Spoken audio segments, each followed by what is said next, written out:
During a funeral, the dog kept barking at its owner's coffin. After some hesitation, the people opened it and screamed in horror. The day of Officer Ethan Carter's funeral dawned bright and cold, with steady rain falling as the group of mourners filed into the cemetery gates. The man's family, whom he hadn't seen in almost 5 years, had arrived from California to New York that morning. They took their seats beside the coffin as Ethan's fellow officers arrived on the scene. All of the officers were dressed in uniform, all except the large dog who walked beside them. The dog, Max, had been the fallen officer's partner with the department, and after losing his companion, he was understandably devastated. The pair of them had gotten off to a rocky start, but within months they had become inseparable, and now the canine officer was heartbroken at the man's unexpected passing. During the interruption of a warehouse robbery, the officers took their places among the mourners in Coffin, allowing the loyal dog to lie down by their feet. At first, things were silent save for the soft sobs coming from Ethan's family. It wasn't until Max finally stood and approached the coffin that the atmosphere began to shift. The canine officer had been sniffing along the edge of the casket, soft whimpers coming from Max's throat. It wasn't until the animal let out a loud bark, causing most of the guests to jump, that the other officers came forward, attempting to pull the dog away. The canine officer, however, continued to bark at the grave, pulling on the leash as he was removed. Everyone thought that the canine was simply overwhelmed with grief. However, nothing could have prepared them for the shocking truth they were about to uncover. When Officer Ethan Carter joined the police department in 2012, he immediately decided to try and qualify for the canine partner unit. As a child, Ethan had always loved dogs and never went anywhere without his childhood canine companion. The loyal dog had passed away 2 years prior, however, and while the man was still upset, he was ready to let a new best friend into his life. Max, a 3-year veteran of the canine division, had recently lost his partner due to unforeseen circumstances. Normally, dogs in Max's situation would be put up for adoption through the program's partnership with local shelters. However, the canine officer was not always trusting of new people. This meant it would be difficult for him to be adopted. The dog's best chance was to find and bond with a new partner. Numerous officers had been assigned to Max over the last year, and while the dog did his best to protect his human partner's back, he never seemed to bond with any of them. Due to this, the brave canine suddenly found himself listed as difficult to place. Dogs who had trouble bonding with partners would often be released from their duties, and for Max, time was running out. That was until Ethan found himself assigned as the dog's partner. The officer had been warned ahead of time that he would have trouble getting close to the dog, yet the man was hopeful. When the day came to meet his new partner, Ethan came equipped with treats, as well as a soft dog bed in the back of his patrol car. The man waited eagerly in the police station parking lot as Max was brought out. As soon as the canine officer arrived, escorted by another officer, Ethan came forward, unable to wait any longer. The man put his hand out towards the dog as he'd been instructed to do. Max, for his part, sniffed the officer curiously, barking once before laying down as his lead was handed over. The newly joined partners suddenly found themselves alone in the empty lot, and the man whistled softly as he moved towards his car. His canine partner followed behind slowly, jumping inside the open door and curling up on the seat opposite the bat. Ethan frowned in response but got in the driver's seat anyway. He hoped that eventually the dog would come to trust him as much as he had the original officer. The first week passed by in a blur. Not much happened in a small town like this, so most of the calls were easy. The pair worked well together, and while the job was always done perfectly, Ethan couldn't help feeling sad at Max's continued lack of bond with him.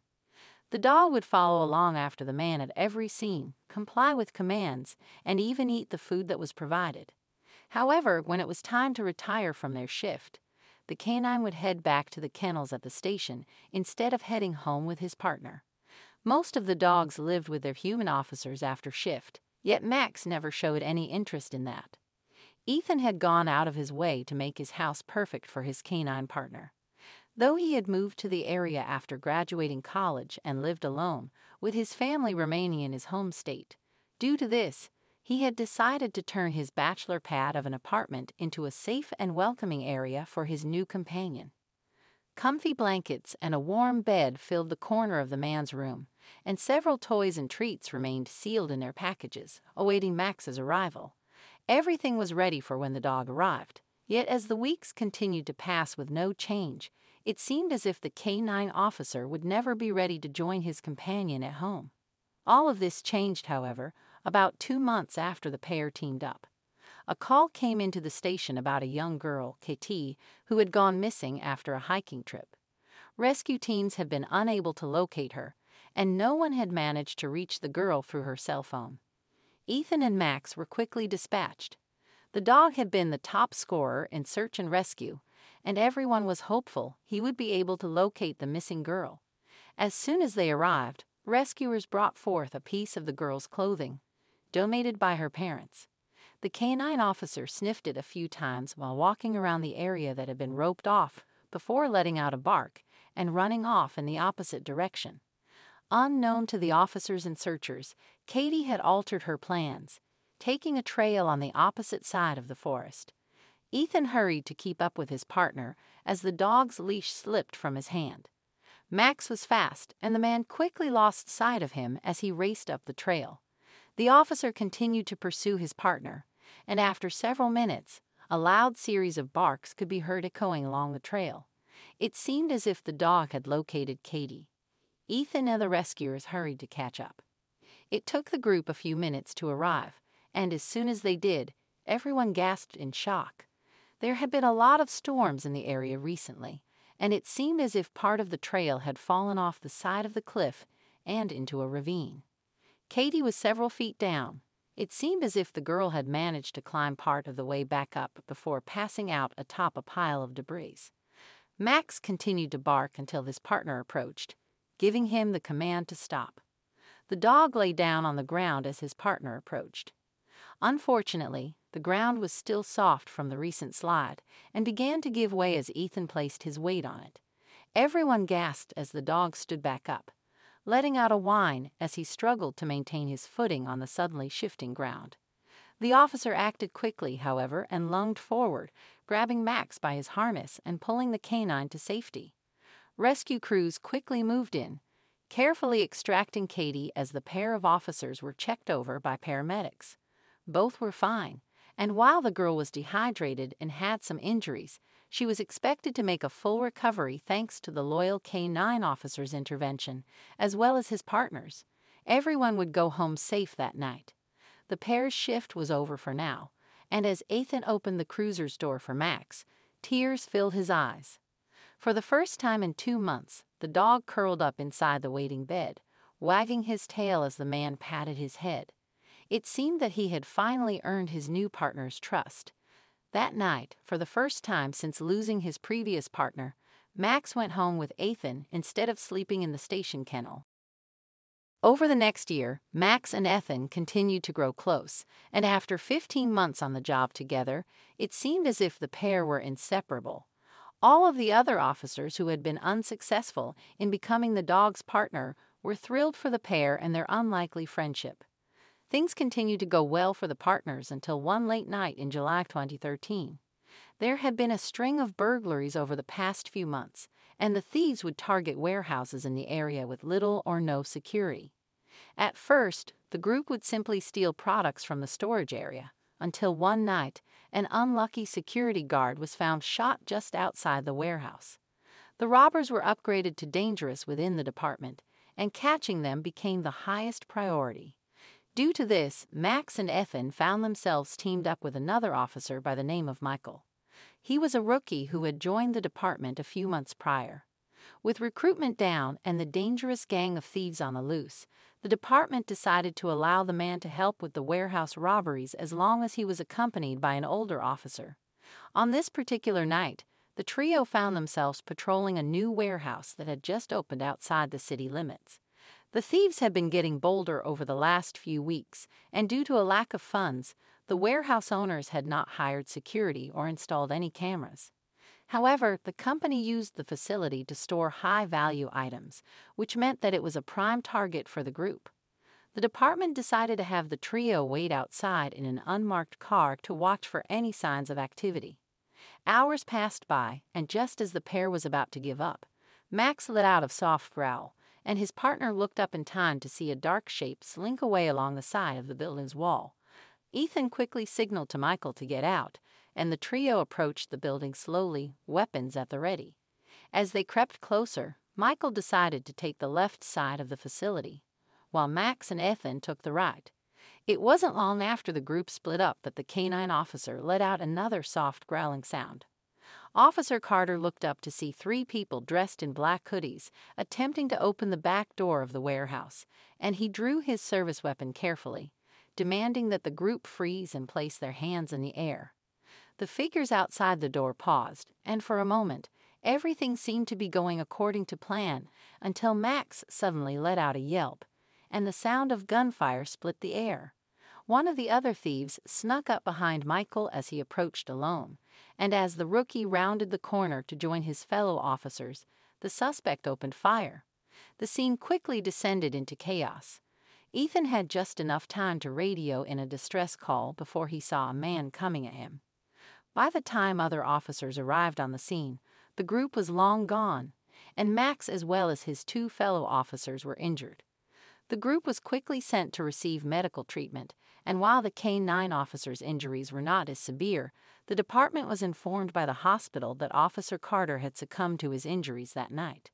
Once again, the dog had lost his partner, and the fallen man's funeral was planned and covered by the department since his family lived so far away. Michael, the other officer on the scene, had been placed in a coma to heal from his injuries. The family flew in on the day of the funeral, and Max, who had been under the care of another officer from the department, was brought in to say farewell to his partner.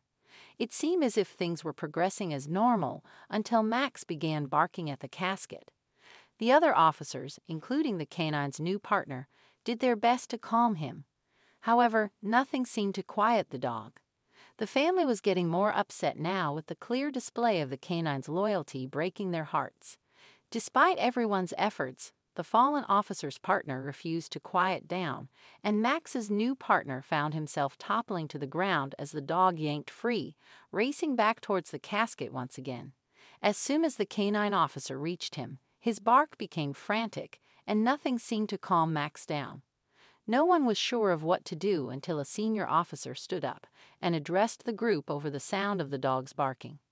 The man informed everyone that he had seen this happen before with canine officers, and that usually, once the casket was opened and the dog could see its partner's face, they usually calmed down. The family was reluctant. No one had seen the man's body, and due to the lack of a wake and their late arrival time, the family had opted for a closed casket service.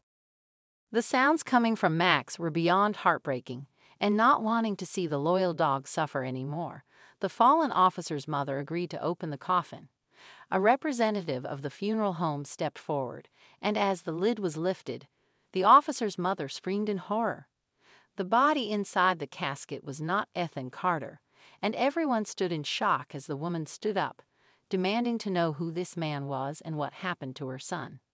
Max, on the other hand, finally grew silent, lying down next to the grave. It seemed as if the dog had known all along that the coffin did not belong to his partner, and now that he had drawn attention to it, he was content to stay where he was. Ethan's mother was furious, and the funeral was halted as the head of the police department was called, as well as the hospital. Everyone wanted to know how something like this could have happened. How could Officer Carter have been reported as deceased and yet have a different young man placed inside his casket? The family and MERs quickly dispersed, heading back down to the police department, accompanied by Max, as well as his fellow officers. An investigation was quickly launched to understand what had happened. The hospital had been the one to identify the deceased as Officer Ethan Carter, and while there had been a mistake, it was unclear as to how the mistake had happened. The head of the police department, as well as the family, including Max and his new partner, headed to the hospital, hoping for answers. While waiting for the group to arrive, the doctor who had handled the officer's case had it downstairs to the area where the deceased patient's belongings were stored until family members could retrieve them. The ID as well as belongings they had recovered from both officers, including the man who remained in a coma, were sealed inside the bags, carefully labeled with their names. The items were taken from the pair when they were brought in, and seeing as it had been a busy night, it was possible that the men's IDs had not been properly checked. The doctor wanted to cover all of his bases, and as he pulled out the bags and opened them onto the table, he realized that the hospital had made a terrible mistake. It seemed that amid the chaos of that night, it was just as he suspected. No one had bothered to properly check the IDs inside the wallets they recovered from the men. Since Ethan's family had been across the country at the time, no one had been available to ID the deceased body, and therefore, it was assumed the hospital's initial identification was correct. In addition to this, due to the police department already being understaffed, they had also taken the hospital's word and arranged the funeral based on the paperwork they had received.